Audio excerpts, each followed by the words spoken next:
Have you ever wondered what kind of boots to get for your adventure touring motorcycle? Well, I sure did. But with so many different variations out there, which one is actually right for what you're riding? Well, I don't know about all of them, but I did get a pair that I rode about 3 hours in a couple of weeks ago in Utah. And I've got some thoughts about them that I thought that I would share that would maybe help you narrow down on exactly what you're looking for.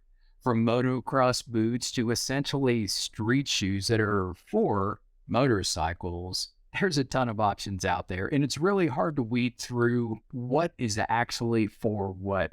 At least it was for me. And even with all the research that I did after my purchase, I realized that I've probably still got a decision to make. Watch to the end so you can hear the conclusions that I draw about the boots that I got and what I may need in the future. Hello everyone, Ron here with Southwest Colorado Adventures. Thanks for joining me for a few minutes just to chat about adventure touring boots and what some of my thoughts are about the pair that I bought. Now, Mark, his subscriber, actually asked for a review of some boots. Well, I didn't really have any motorcycle proper boots at the time, but I do now, and I actually was able to ride on them for 3 hours. So I feel like I've got a little bit of perspective about how well they did and how well they probably will perform in the future. Now, many of you know that I just recently switched from street motorcycles to dirt-oriented motorcycles, and the rules of the game changed big time. All the gear that I had for riding my Harley around town did not work for me hitting the dirt and getting elevation like I really wanted to. Since then, I've had to purchase a jacket, I got new gloves, I got a new helmet, and oh yeah, I got a new motorcycle to get me up the trails as well. And most recently, I got some boots. Now, when I started doing this, I started out the way most people do. I used what I had. Now, I live in Southwest Colorado, and I've got hiking boots, and that's what a lot of people will start out with. I knew that as I put my foot down, like I'm probably not supposed to, it would be super duper easy. It's called dabbing, by the way. As I do that, it's easy to get your foot stuck in a rock and your peg right behind, and you want as much protection as possible to be able to prevent any serious injury. I knew that. I still didn't really want to go out and buy any boots. So what I did is I went in the archives of my closet and I pulled out my old Air Force Flightline boots. There they are in all of their glory. And they are still dirty from the last ride. Maybe I should have cleaned them up a little bit. Now, these guys actually were built with protection in mind. I mean, they were built for the flight line so you don't, drop something on your toe and smash it. So they do have steel toe. They don't have a steel shank, but they got a pretty stiff sole. They come up and protect well past your ankle. And I don't know if you can really tell, but the leather on these guys is substantial. I don't know if it's like 3mm, 4mm leather, but it's pretty darn tough. So what more could you want than this right here? I mean, look how cool they are. Well, those work pretty well for riding my Harley in town, but I knew again, up where I was wanting to go, up with the rockier trails and up at elevation, which is the cool place to be, they just weren't going to cut it. So I started looking around. What I came up with was these guys. These are the Vertice waterproof boots by Siddichi. Now, one look at them, and you can tell that on the spectrum from, dirt bike over here, Harley Softail over here, these are kind of right in the middle. These are built for a lot of street riding and some off-road riding on fire trails and some four-wheel drive trails where you're not running into really gnarly obstacles. They're pretty lightweight and comfortable, not a lot of armor. There is some additional support, but they're also very comfortable if you want to get out, walk around, and hike just a little bit, which I'm a big fan of. Now, my bike is also on about the same spectrum as these boots are, from motocross to Harley Softail. So let's run through the features of these real quickly, and then I'll just give you what my thoughts are on them. Okay, this is what the website at Cycle Gear says as the description for these. Allow me to read to you. The Vertice waterproof boots from Sedici are a mid-cap touring boot that combines full leather construction with a breathable Hypora waterproof liner. Two heavy-duty buckles and a hook and loop closure secure the full-length gusset to keep you dry. TPU inserts at the reinforced ankle, heel, and toe box keep you protected.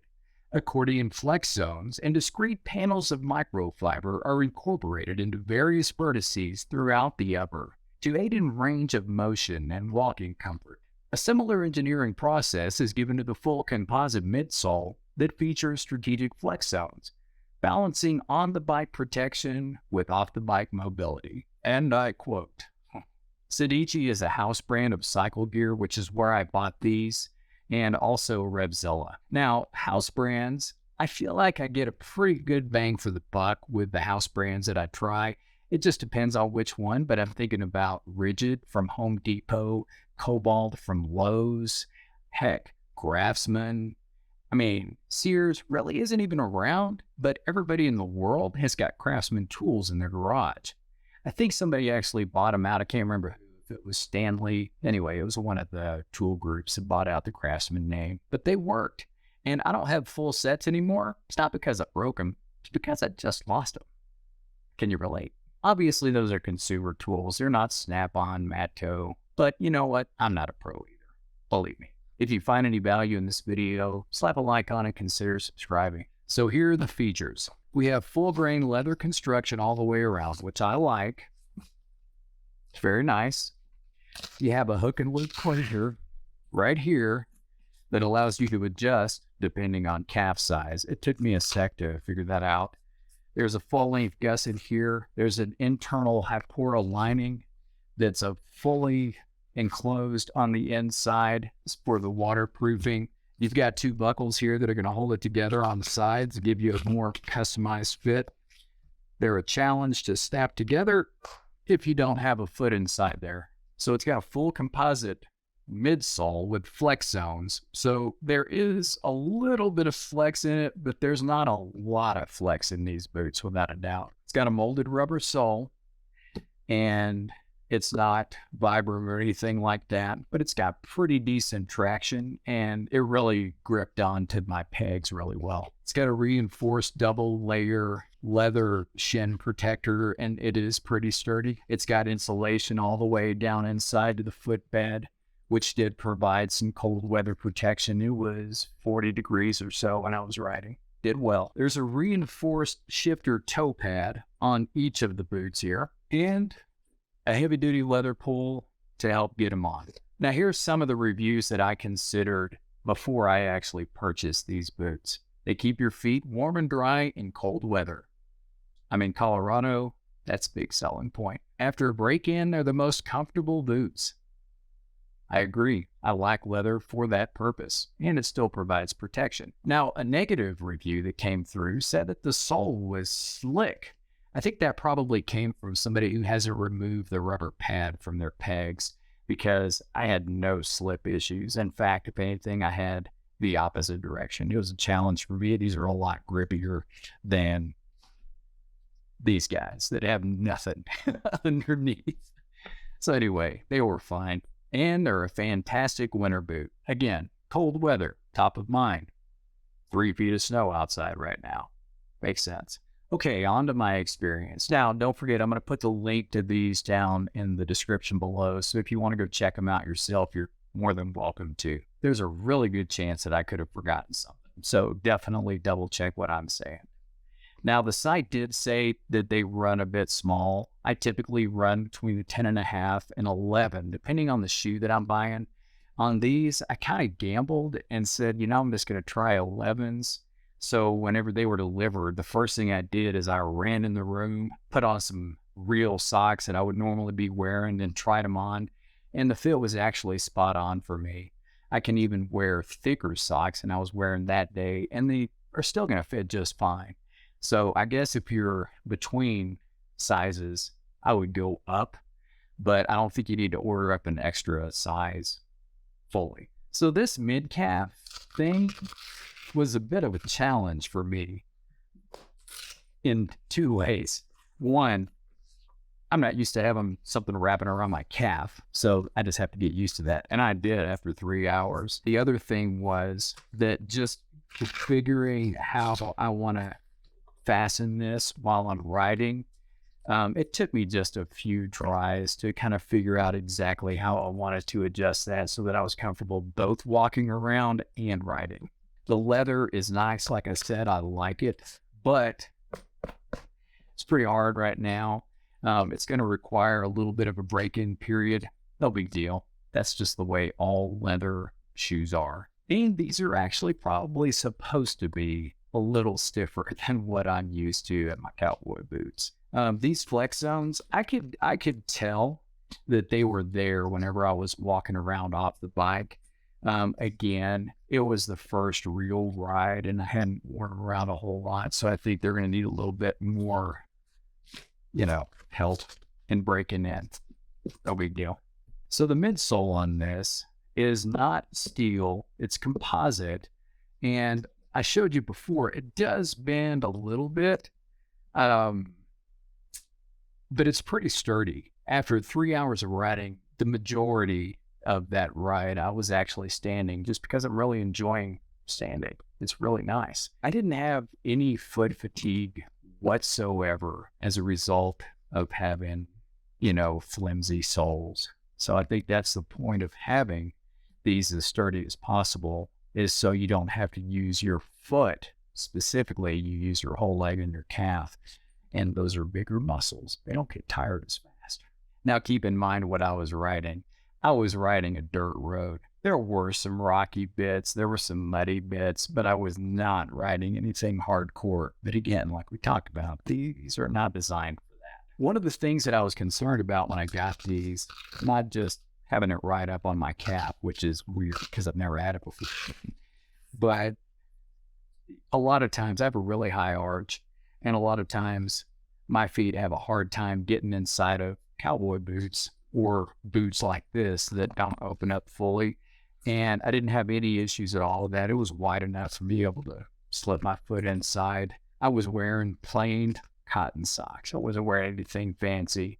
And my feet did get damp as a result of me sweating, but they did not get cold at all in the 40-degree weather, and they weren't drenched either. So the sweat was going through my sock, and it was being wicked away from my non-official layer of a cotton sock. Wear proper clothing if you really want to test this stuff out, for sure. I did ride through some water puddles, but honestly, I didn't ride through enough to really test out how waterproof they are. So the buckles on these, they buckled down really tight. I didn't have any issues with them popping up. I did have to do the adjustment before I went out riding to get this to the right length. So when it's cinched down, it's comfortable and it fits the way that I want it to.